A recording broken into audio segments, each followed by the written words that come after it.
So you may remember back in April I put an interlock in my breaker panel.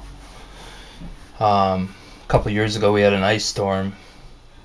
We were without power for almost 2 days, which doesn't sound like a lot, but it was wintertime. And our house got down to 50. We ended up moving out to the garage where I've got a wood stove.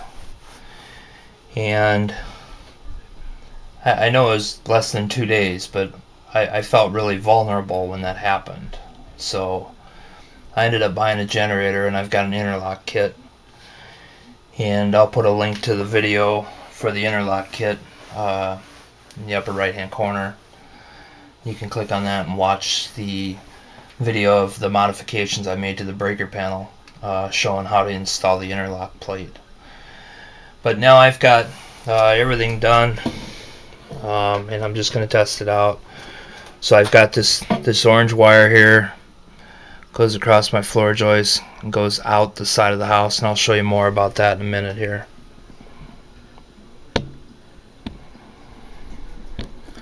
Now I'd like to simulate a real power failure, but I don't want to fry anything unless I guess I don't want to fry anything ever. So I am going to shut all the breakers off manually. And I brought my trusty flashlight with me, so here we go.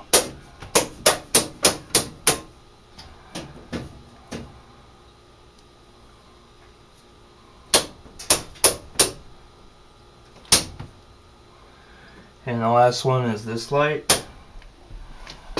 So I hope you can see. What we need to do is we need to shut the main breaker off. It's 200 amp. I did that.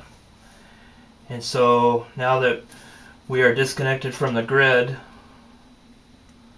I'll be able to slide this interlock piece up and down, which then allows me to flip this 30 amp generator breaker over. I'm not quite ready for that yet, so I'm just going to leave it like that. And I'm going to splice a bunch of these videos together, so stay tuned.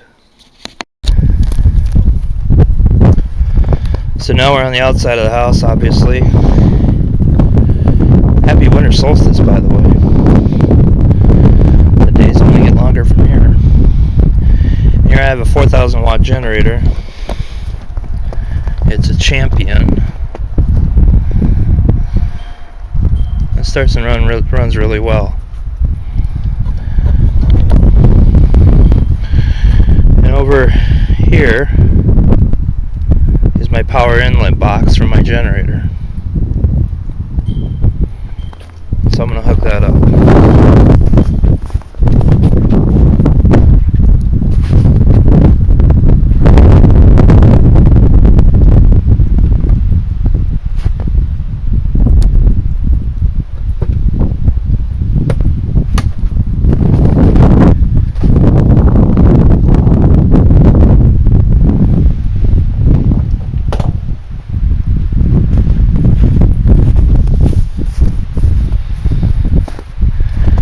I bought the cord on eBay.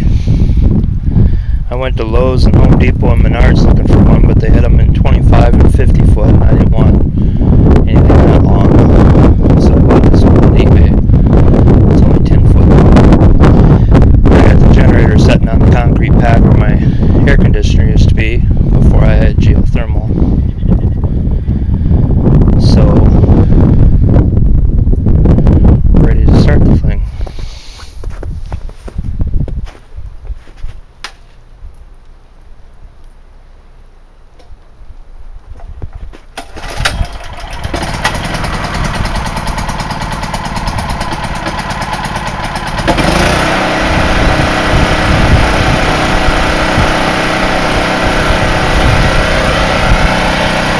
It is pretty quiet. You can hear it inside, but not very.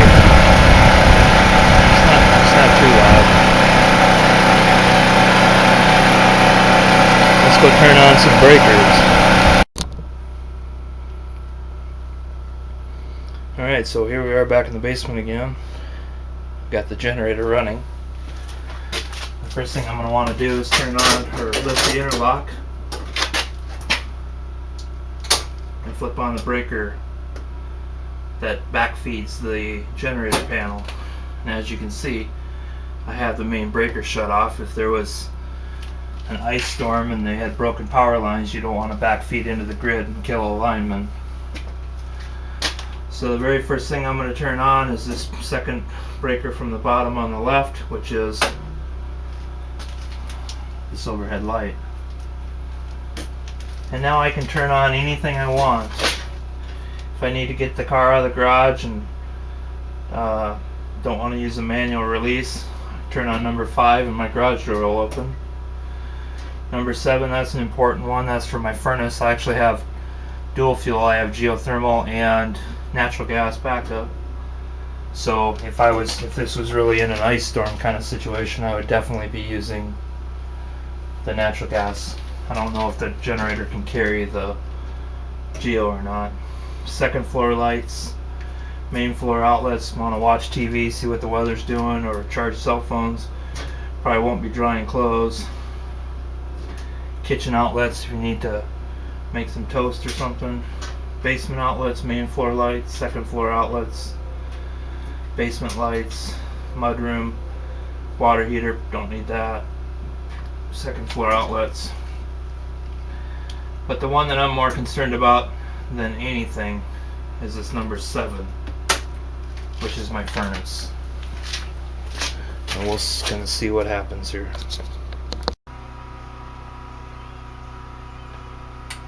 Okay, here we go. See if the furnace starts running on the generator. So there's the indoor blower came on. There's a draft inducer just turned on.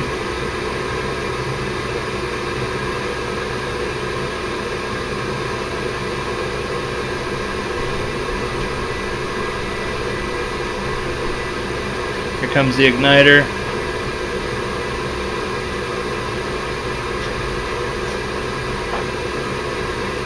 So right now it's pulling as many amps as it ever will.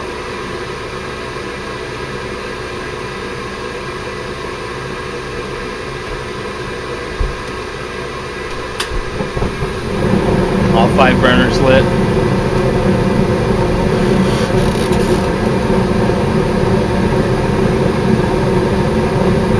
So now I don't have to worry about the ice storms. If you have any questions, let me know. Thumbs up if you like the video. Thanks.